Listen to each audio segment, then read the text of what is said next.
Morning everyone. Exercise class হয়ে গেছে, এখন যাব ব্রেকফাস্ট বানাতে। আর আজকে না বেশ ভালো ঠান্ডা আছে, বেশ ঠান্ডা লাগছে। ফ্যান তো চালাতেই হচ্ছে না, বাট বেশ ঠান্ডা লাগছে। আজকে সকালে টুইটি টিফিনে নিয়ে গেছে হচ্ছে পাস্তা। তো পাস্তাটা একটুখানি রয়েছে, ওটা প্রান্তিক খাবে, কারণ আমার না পাস্তা খেতে খুব একটা আমি পছন্দ করি না, আমার ভালো লাগে না পাস্তা। নুডলস ভালো লাগে, বাট পাস্তা জানি না কেন আমার খুব একটা পছন্দ হয় না। তো একটুখানি রয়েছে, ওটা প্রান্তিককে দিয়ে দেবো। তার সাথে ব্রেকফাস্টে আর কি খাবো সেটাই ভাবছি। অন্য কিছু বানাতে ইচ্ছা করছে না, আর ভাবছি ডিম পাউরুটি খেয়ে নেবো নাকি পিনাট বাটার খাবো, এটাই বুঝে উঠতে পারছি। তো যাই হোক, ডিম পাউরুটি খাওয়াটা বেটার, কারণ একটা প্রোটিন খাওয়া হয়ে যাবে। কারণ প্রত্যেকটা মিলের সাথে প্রোটিন খাওয়াটা ভীষণ ইম্পর্টেন্ট। আর এই শীতকাল হলে নড়তেই ইচ্ছা করে না, মনে হয় সারাক্ষণ বসে থাকি, গল্প করি, টিভি দেখি, কাজ করতে ইচ্ছা করে না। গরমকালে টায়ার্ড লাগে, আর শীতকালে আলিস্যি লাগে, কাজ করতে ইচ্ছা করে না। কিন্তু কি করব, টাইম মতো তো কাজ করতে হবে। আর আজকে আবার প্রান্তিক অফিস যাবে, সুতরাং ওকে লাঞ্চটাও রেডি করে দিতে হবে তাড়াতাড়ি করে। তো আমি ব্রেকফাস্টটাও রেডি করব, আর ওইদিকে মাছটাও ভাজতে বসিয়ে দেবো। আজকে ভাবছি পাবদা মাছের ঝালই করবো। পাবদা মাছটা রেডি করতে একটু রেডি করতে বেশি সময় লাগে না, না তাড়াতাড়ি হয়ে যায়। তো ভাবছি আজকে পাবদা মাছের ঝোলটাই করে ফেলি, তাড়াতাড়িও হয়ে যাবে। এখান থেকে টিফিন রান্না করছিলাম, তো লাঞ্চটা রেডি করছিলাম, ওই জন্য একদম ভিডিও করার সময় পাইনি, কারণ এইসব ভিডিও করতে অনেকটা দেরি হয়ে যায়। এখানে আমি দিয়ে দিয়েছি ভাত, পাবদা মাছের ঝাল, আর এখানে মুগ ডাল করেছি গাজর দিয়ে, আর ফুলকপি আলুর তরকারি। এই হচ্ছে ওর লাঞ্চ। একদম দই টই এসব একদম নিতে চায় না, দিলে বলে ওসব খেতে ইচ্ছা করে না, এত কিছু খাওয়া যায় না অফিসে বসে। এদিকে কিন্তু অফিস থেকে যদি থালি কেনে, তাহলে তোমাদেরকে একদিন দেখাবো থালিতে কত কিছু দেয়, তখন সেগুলো খাওয়া যায়। তো চলো ঝটপট করে প্যাক করে দিই।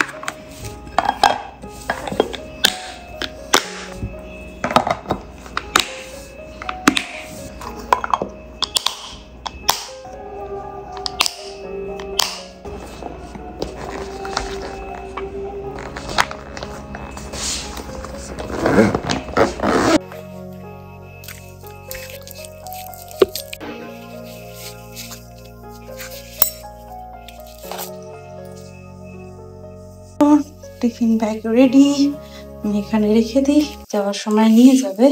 এই ব্যাগটা না খুব ভালো, অনেকটা স্পেস আছে নিচে, এখানে যদি এখানেও স্পেস আছে, এখানে যদি ঠান্ডা কিছু দিয়ে রাখতে হয় খাবার দাবারের জন্য, এখানে স্পেস আছে, এক্সট্রা কাটলারি নেওয়ার জন্য এখানেও স্পেস আছে। বাট আমি এখানে না কাটলারি দিই না, আমি ভেতরেই দিয়ে দিই। বাট খুব ভালো এই ব্যাগটা, খুবই ভালো।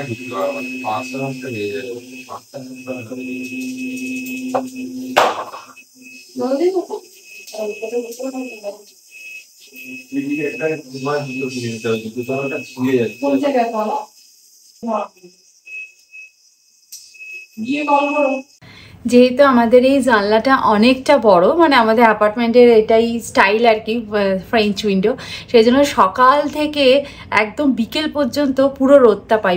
সকাল থেকে এইদিকে রোদটা থাকে, এবার ধীরে ধীরে এইদিকে ঘুরবে রোদটা। তো কর্নারে সান চলে গেলেও আমার এই ঘরে রোদ আসে। এই ঘরে এবার টুইটির ঘরে এখন প্রচণ্ড রোদ থাকে, এই ঘরে সকাল থেকে রোদ থাকে, আমার অফিস রুমে আর এই ঘরে। সকালবেলা টুইটির রুমে অত রোদ থাকে না, কিন্তু এরপর থেকে বেলা 12টার পর থেকে মোটামুটি ওই ঘরে বেশ ভালো মতো রোদ থাকে। তো যাই হোক, স্নান টান করে পুজো টুজো করে কাজে বসেই গেছিলাম। তারপর ভাবলাম লাঞ্চ করে নিই, লাঞ্চ টাইম তো হয়েই গেছে, লাঞ্চ করে নিয়ে তারপর বরং আবার কাজে বসবো, কারণ তারপর আবার টুইটিকে আনার সময় হয়ে যাবে। আর জানো তো, কালকে একটা আমাদের বিয়ে বাড়ি, টুইটি তো এখন পরীক্ষা চলছে, তো স্কুল থেকে আসার পরেও ভালো করে পড়ে নিতে হবে, তারপর রাতের দিক করে বিয়ে বাড়ি যাবো। অ্যাকচুয়ালি বিয়েটা ওদের অনেক রাত করে, তো এই যার বিয়ে আর কি, সে তার ভাই না দাদা প্রান্তিকের হচ্ছে অফিস ক্যালিগ, প্রান্তিকের থেকে অনেক ছোট, তো একই অফিসে কাজ করতো। এবং আমরা যখন ইউএস যাই, আমরা যে বছর গেছি তার 2-3 বছর পরে ওরা ইউএস গেছিল। তো যাই হোক, ওর বিয়ে ও যখন বিয়ে করে, এখান থেকে বিয়ে করে আবার ও ইউএস গেছিল, তো সেই জন্য ওর বিয়েতে আমরা অ্যাটেন্ড করতে পারিনি। কিন্তু ওর আইবুড়ো ভাতে, ওর ব্যাচেলার পার্টিতেই আর কি প্রান্তিক গাড়ি পার্কিং করেছিল, এবং ইউএসএতে ওর গাড়ি টো হয়ে গিয়ে $250-300 ফাইন দিতে হয়েছিল। সেই জন্য ও বলেছিল তোর ব্যাচেলার পার্টি হচ্ছে আমার কাছে সব থেকে এক্সপেন্সিভ ব্যাচেলার পার্টি। তো যাই হোক, ওরই বোনের বিয়ে। তো আমাদের বাড়ির কাছাকাছি, খুব একটা দূরে নয়, কিন্তু তাও বেশি রাত করবো না, কারণ পরের দিন এসে আবার টুইটি পরীক্ষাও আছে। তো যাই হোক, চলো এখন যাই, লাঞ্চটা করে নিই। প্রান্তিককে যা যা লাঞ্চে দিয়েছিলাম সেম আমিও লাঞ্চে তাই নিয়েছি, শুধু আমি এক্সট্রা নিয়েছি দই, কারণ প্রান্তিক টিফিনে দই নেওয়াটা পছন্দ করে না। অফিসে যদি দই দেয় থালায় তাহলে কিন্তু ও দই খায়, কিন্তু ও বাড়ি থেকে দই নিয়ে যেতে চায় না, কারণ ও বলে যে দই নিয়ে গেলে কেমন জল কেটে যায়। হ্যাঁ, এটা ঠিকই, আলাদা কন্টেনার করে দই বসিয়ে দিই। তো আলাদা করে কন্টেনারে বসা দইটা শেষ হয়ে গেছে, বড় বাটিতে যেটা আছে সেটাই আছে, বাট ওগুলো কেটে দিলে ওরকম জল জল হয়ে যায়, ভালো লাগে না খেতে। এমন ঠিক আছে, আজকে তাহলে দই খেতে হবে না, তো আমি এক্সট্রা শুধু দইটাই নিয়েছি। তো চলো লাঞ্চ টাঞ্চ করে নিয়ে কাজে বসে। সন্ধে দিচ্ছে, প্রদীপ নিয়ে যাচ্ছে, মনে হচ্ছে নতুন বউ হাঁটছে, তাই না রেটি? হ্যাঁ ঠিক আছে, রেখে দে, তুলসী তলায় রেখে দে। হ্যাঁ, চলে আয় প্রণাম করে। প্রণাম করেছিস? আর ওইটা একটু ধূপকাঠিটা একটু সারা ঘরে দেখিয়ে দিলি না, পুরো ফ্ল্যাটে ধূপকাঠিটা দেখা, শুধু অন্য কিছু দেখাতে হবে না। আর এটি শঙ্খটা বাজা, এটি শঙ্খটা বাজা, বাজাও, শঙ্খ বাজাও, বাজাতে হয়। ভেতরে জল আছে, জলটা এই গাছের গোড়ার মধ্যে রেখে দে, গোড়ায় ফেলে দে। এই স্নেক প্ল্যান্টের মধ্যে দে, সামান্যই থাকে। এবার বাজা এই খাসটা, এদিকে তোল, শঙ্খটা দেখাতে দে।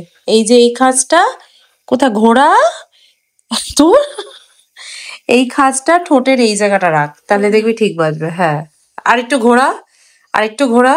হ্যাঁ, এবার ঠিক করে ধরে নে, ব্যালেন্স করে, এবার বাজা। ঠাকুরের দিকে তাকিয়ে বাজাতে হয়। হ্যাঁ, বাজাও। আরে বাবা, নে বাজা। কই বাজাতে পারছি না, এই তোর গায়ে জোর, এই তোর দম। বাবা, দাঁত খুলে শঙ্খের মধ্যে চলে যাবে। ঠাকুরের কাছে ক্ষমা চা যে আমি শঙ্খ বাজাতে পারছি না, তুমি আমার ক্ষমা করে দিও। শঙ্খটা ধুয়ে আবার ওভাবে রেখে দে জল দিয়ে, শঙ্খ বাজাতে পারছে না। এটা কিন্তু প্র্যাকটিস করতে হবে, শঙ্খ বাজানো হার্টের জন্য খুব ভালো। চলো আমি একটু চাটা খাই, ওর এই শঙ্খ বাজানো দেখলে মানে আমার হাসতে হাসতে পেটে ব্যথা হয়ে যাবে। যাই হোক, চলো, গুড ইভিনিং এভরিওয়ান। সন্ধে টন্ধে দিয়ে দিয়েছে টুইটি, আর আমি আমার জন্য, টুইটি শঙ্খ বাজায়নি কিন্তু অ্যালমন্ড সোক করে রেখে দিয়েছে। হ্যাঁ, সব করে দিয়েছে। হ্যাঁ, আজকে টুইটি নিজে নিজে দেশলাই জ্বালিয়েছে, মানে ও জ্বালাতে ভয় পায়, আমি একটা ক্যান্ডেল জ্বালিয়ে দিই, তারপর ওর থেকে ও জ্বালায়, কিন্তু আজকে ও নিজে নিজেই ক্যান্ডেলটা জ্বালিয়েছে। আমি বলছি তুই জ্বালা, আমি সামনে দাঁড়িয়ে আছি। আজকে আমরা একা একা চা খেতে হচ্ছে, ভীষণ বিরক্তিকর একটা ব্যাপার, কারণ আজকে প্রান্তিকের আসতে অনেকটা দেরি হবে, ও বলেছে, মানে বেরোতে বেরোতে 7টা 8টা বেজে যাবে, তো ফিরতে ফিরতে 7:30 8টা তো বাজবেই আর কি, তার আগে কিছুতেই আসতে পারবে না। আর 8টার সময় নিশ্চয়ই আমি চা খাবো না। এখন তো বিকেলবেলা মোটামুটি 5টা 5:15 বাজতে না বাজতেই অন্ধকার হয়ে যায়। তো আহ, অন্ধকার হয়ে যাওয়া মানেই আমার চা খেতে ইচ্ছে, কারণ যেখানে সন্ধে দেওয়া হয়ে যায়, ঘরে একটা ধূপের গন্ধ ছড়িয়ে যায়, তারপরে মনে হয় চাটা নিয়ে বসি। আমি এখানে কাজও করছি, চাও খাচ্ছি, তো তাড়াতাড়ি করে, কাজটা বেশি বাকি নেই আর, তবে কাজটা তাড়াতাড়ি শেষ করে নিই, কারণ টুইটির আবার পরীক্ষা আছে, ওখানে আমাদের না গিয়ে বসলেও কিছুতেই পড়বে না, কারণ কালকে আবার এসএসটি পরীক্ষা। অসাধারণ, টুইটি এসএসটি পড়তে একদম ভালোবাসে না, আর শুধু তাই নয়, এসএসটি পড়তে আমার নিজেরও ভালো লাগতো না। কিছুদিন হলো আমি এই কিচেন হ্যাপি প্ল্যানেটের একটা কিচেন ক্লিনার ইউজ করছি। অ্যাকচুয়ালি আমি পারচেস করেছিলাম যে হ্যাপি প্ল্যানেটের ব্রাশ আর কপার ক্লিনারটা, তো ওটার সঙ্গে একটা কুপন পেয়েছিলাম, কুপনটাকে স্ক্র্যাচ করে আমি এই কিচেন ক্লিনারটা ফ্রি পেয়েছিলাম। তো অ্যামাজন থেকে কিনেছিলাম, ওই বক্সের ভেতরে থাকাতে ওটাকে স্ক্যান করাতে দেখলাম আমার বাড়িতে একটা এরকম পার্সেল ডেলিভারি হয়ে গেল। তো যাই হোক, হ্যাঁ এটাও ভালো, সিঙ্ক চিমনি সমস্ত ক্যাবিনেট ক্লিন করবার জন্য বেশ ভালো, বাট আমার যেহেতু হোমমেড ক্লিনার আমার কাছে আছে, ভিনিগার আর ডিশ সোপ দিয়ে আমি যেটা বানাই ওটাই আমার কাছে বেস্ট লাগে, তবে এই ক্লিনারটাও ভালো। বাট কপারের পাত্র বা ব্রাশের পাত্র ক্লিন করবার জন্য যেটা সলিউশনটা আছে এই হ্যাপি প্ল্যানেটে, ওটা হচ্ছে পিতাম্বরীর বাবা, মানে খুব ভালো। আর একটুখানি এরকমই স্প্রে বটলে আছে, জাস্ট স্প্রে করে দিলে একটুখানি একদম সুন্দরভাবে ক্লিন হয়ে যায়, হাত খারাপ হয় না, ঘষতে হয় না, কিছু করতে হয় না, খুব ভালো ওটা। ডিশ ওয়াশার লোড করে দিয়েছি, এবার এখন ডিশ ওয়াশারটাকে চালিয়ে দেবো। আমি মোটামুটি 50 মিনিট দিলেই আমার হবে। আমি ব্রেকফাস্টের জন্য কিছু জিনিস রেডি করে রাখছি। এটা আমাদের ব্রেকফাস্টেও কাজে লেগে যাবে, প্লাস টিফিনেও দেওয়া যাবে। আমি আগে থেকে রেডি করে রাখছি যাতে সকালবেলা আমার বেশি টাইম না লাগে। আমি এখানে নিয়েছি ওটস, 3 জনে খাওয়ার মতন পরিমাণ মতো ওটস নিয়ে নিয়েছি। শুকনো কারি পাতা দিয়েছি, আর এখানে সর্ষে দিয়েছি, আর এটা হচ্ছে পেপারিকা পাউডার দিয়েছি। এটা কিন্তু অপশনাল, এটা দিতেও পারো নাও দিতে পারো। ফ্রোজেন করে রাখা পিস, কর্ন, আর পরিমাণ মতো সল্ট, আর এখানে দিয়েছি টার্মারিক পাউডার, আর এখানে গাজরগুলোকে একদম ছোট ছোট পিস করে আমি কাট করে দিয়েছি। আর সমস্ত জিনিসকে আমি ভালো করে আগে মিক্স করে নেব। তো জিনিসকে আমি ভালো করে মিক্স করে নিয়ে ঠিক এইটুকু পরিমাণ ঘি আমি এটার সাথে মিক্স করে দেবো। একটু মাখো মাখো ব্যাপারটা চলে আসবে আর কি। এটা মাখানো হয়ে গেছে, এবার হচ্ছে আমার ফেভারিট কাজ। এটাকে এবার আমি ওভেনের মধ্যে দিয়ে দেবো। এয়ার ফ্রায়ার অপশনেই দিয়ে দেবো, কোনো অসুবিধা নেই। 200 ডিগ্রি সেলসিয়াসে 15 মিনিটসের জন্য। এখন রোস্ট হতে থাকবে, আর এটা আমি সকালবেলা একটুখানি জল দিয়ে জাস্ট বয়েল করে নেবো। তাহলেই কিন্তু আমার একটা হেলদি এবং টেস্টি ব্রেকফাস্ট রেডি হয়ে যাবে। আর এটা ঠান্ডা হয়ে গেলে তোমরা এয়ারটাইট কন্টেনারে স্টোর করে রাখতে পারবে 15 ডেজ মতো। তাহলে কত তাড়াতাড়ি ব্রেকফাস্ট রেডি হয়ে যাবে একবার ভাবো। রেডি টু ইট হবে, অথচ হেলদিও হবে। প্যাকেটের মশলা ওটসের থেকে কিন্তু এইভাবে মশলা ওটস খাওয়াটা অনেক বেশি হেলদি। তো চলো, আর এইটা কি করে রেডি করে সেটা দেখাবো কালকে, মানে কালকের ব্লগে। তো আজকের ব্লগটা এই অবধিই থাক, দেখা করবো নেক্সট ভিডিওতে। ততক্ষণের জন্য তোমরা খুব ভালো থেকো, সুস্থ থেকো, আর লাইফটাকে এনজয় করো। Bye bye, see you in next video, by.